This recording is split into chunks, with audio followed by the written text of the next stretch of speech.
indicating that you were the son or daughter of an entrepreneur, that you were married, and then when I said keep your hand up or put your hand down, or keep your hand up if you married somebody who's the son or daughter of an entrepreneur, all the hands went down. So what does that mean? What does that tell you? What does it tell you, Melissa? That they're not part of the family. Well, that they're not part of the family, says Melissa. I suspect, in addition to Melissa's observation, that what it conveys is things like, can we really trust this person? Do they really get it? And you know what? As likely as not, they don't. They don't know the silent rules of your kooky families.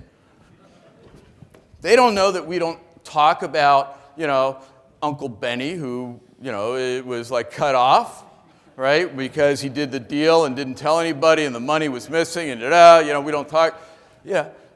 Nobody tells them this.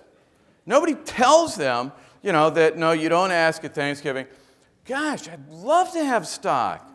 How do I get some? Right?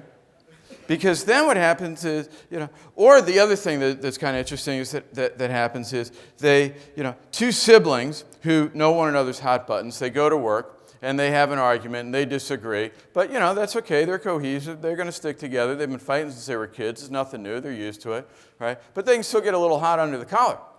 So they come home at the end of the day and say something like, if it were me and my sister Robin, I might say to Eloise, my wife, you know what? Robin's an absolute idiot. What a moron. Do you know what she did? Da-da-da-da. And so, the wife, my wife, Eloise, who's not from a family like mine, then when we get together at Thanksgiving or at weddings, is looking at my wife's husband thinking, you poor guy, I don't know how you put up with her because, my God, the stories I hear. And not only that, what's even more exciting or more compelling is that when Eloise, says, has my kids in the minivan going wherever they go during the day, and, they're saying, what do you want to do when you grow up? And, you know what? My wife is not going to be encouraging my children to go into the family business. Why? Because mommies don't like the kids to fight. And what she hears about is, you know what, my husband comes home, he's aggravated, and he was arguing with his brother, so you know what? Whatever you do, be a teacher, a lawyer, a doctor, whatever, don't go into the family business. Which has the unintended consequence then of reducing the pool of possible successors. This is, again, a process, right? This didn't happen one time. This has been going on for years. Okay? So if you're really serious about wanting to keep this business going for some compelling reason, which we'll figure out at some point, then you need to really think about, how do you treat family members? What do you say to one another? And for God's sakes, what do you say in front of the kids? Because they're watching. They watch you like hawks. Okay? Then, we've got to have this thing called strategy. But the thing about strategy is that values, vision, mission, in that order. Okay? So my way of thinking, and the folk in our firm, we call it parallel planning. Catchy name, don't you think? But you cannot do strategic planning unless you've already nailed down those other three things. And the vision piece is very important. Okay? And appropriate and active governance.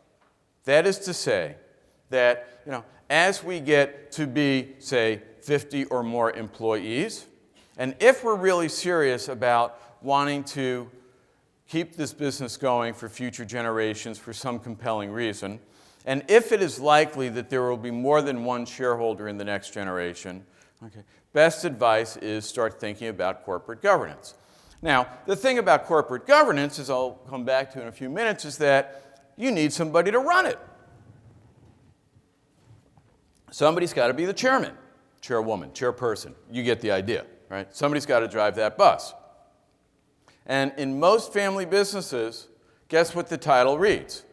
Chairman and CEO, which is pretty cool because now the guy who is not only in charge of accountability of himself runs the court of last decision that determines the accountability on himself.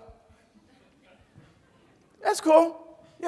Senior generation, you're the sole shareholder, it's your bus, knock yourself out, have fun. But transfer that stock to multiple offspring, active, inactive, voting, non-voting, in trust, non-in-trust. I really don't care how it's sliced and diced, okay? Because the legal structures, okay, long-term, even legacy trusts, okay, I don't think prevent family disharmony and problems. Okay? People will still get into disagreements. So if we're going to have a governance structure, if we're going to have a board, we have to make it a real board, which means it's going to need a chairperson, and I think the chairman and CEO roles should be bifurcated over time, right? So we've got a CEO and a chairman, and I think that they are real jobs, which means that there are job descriptions and compensation and things like that.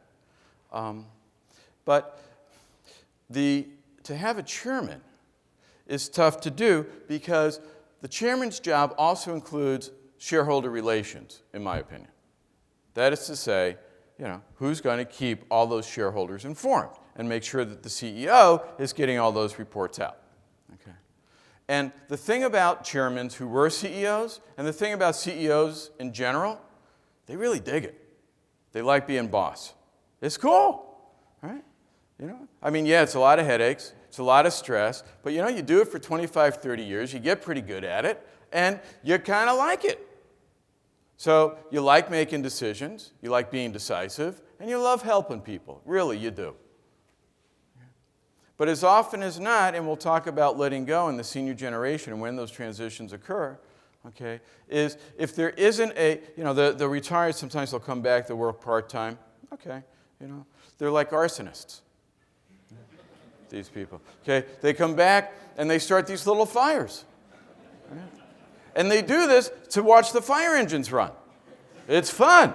Not only that, but it upsets my son, who's really been a pain in the neck for a long time, and that's okay. Right? He gets so upset. But, if the chairman, I mean, a lot of this is tongue-in-cheek, and I'm just kidding around, but it's to make a point that the chairman's job is a real meaningful job.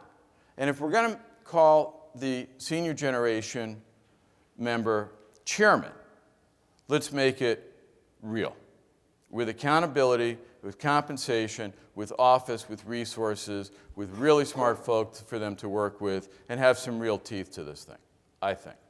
But that takes time. It doesn't happen overnight, because he's kind of a deal junkie, right? That's what he's been his whole life. He likes to do deals. That's fun.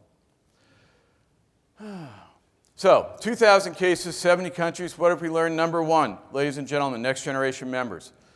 Ensure, guarantee, promise, make like it's Fort Knox, okay, the financial security of the senior generation. Because if that's not all but guaranteed, they're either not leaving or they're leaving and coming back. Okay. So, sometimes we hear from next generation members, third, fourth, fifth, the senior generation members getting in the way. Well, what have you done to prove to them that this is all but guaranteed? Recognize it's a process, not an event. Stock transfers influenced by tax considerations and not by vision may become messy. There are exceptions. There are always exceptions. Remember I said no two of you are alike. Confusing distributions or dividends with compensation may become messy. That's important, okay, because I've seen it so often. Not because there's empirical data to prove it. But when folk, okay, are getting a significant part of their quote-unquote compensation.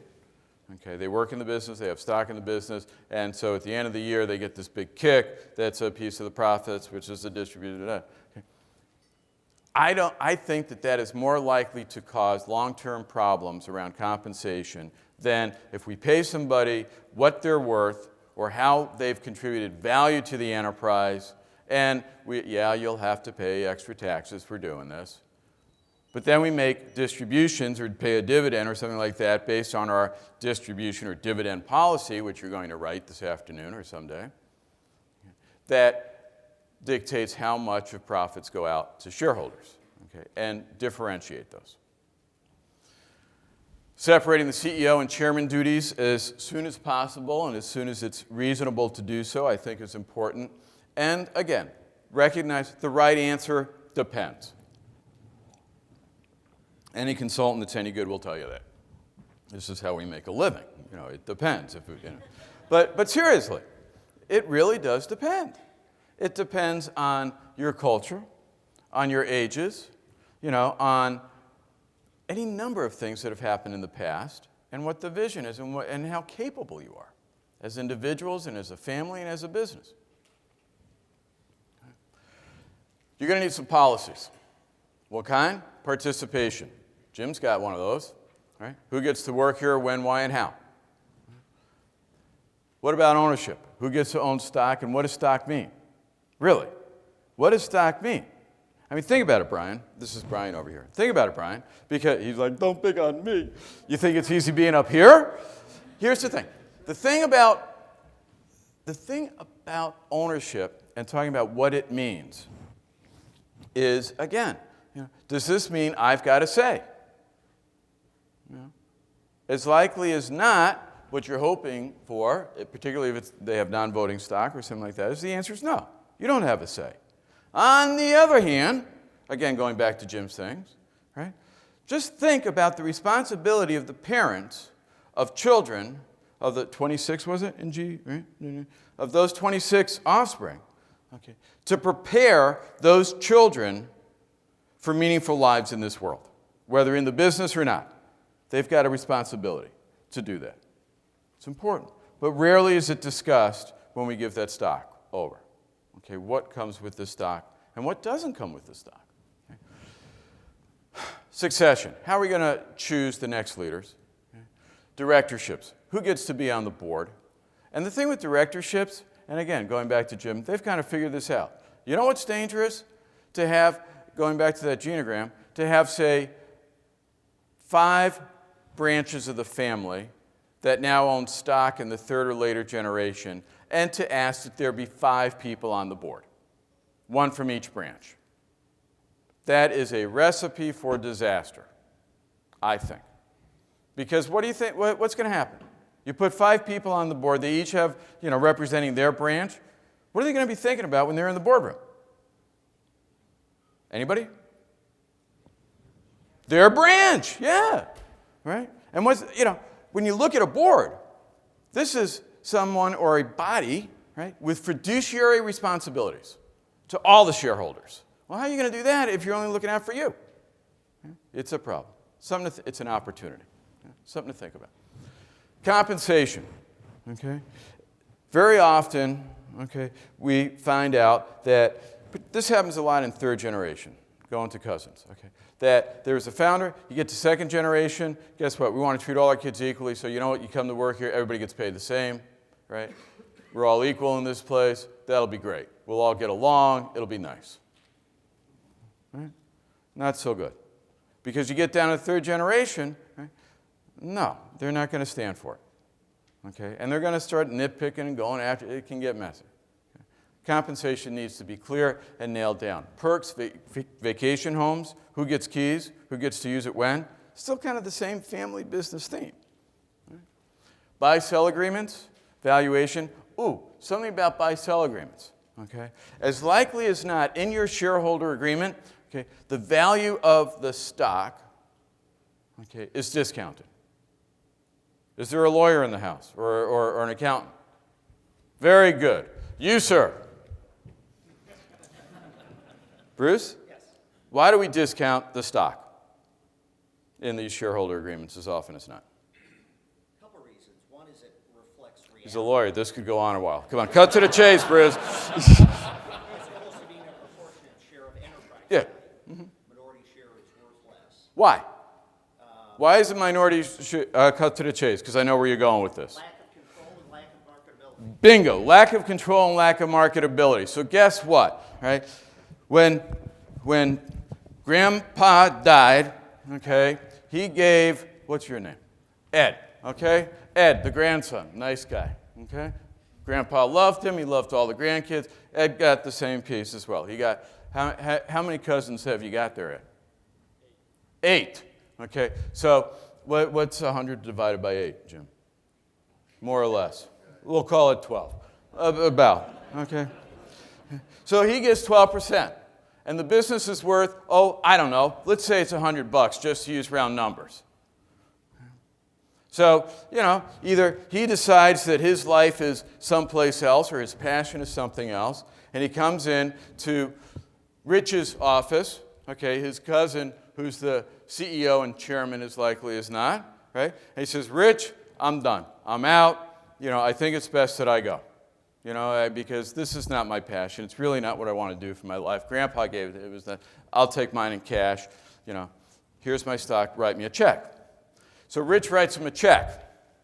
Now, one would think that Rich went into that room expecting to walk out of that room with a check for $12 and a few cents, about 12% of the $100.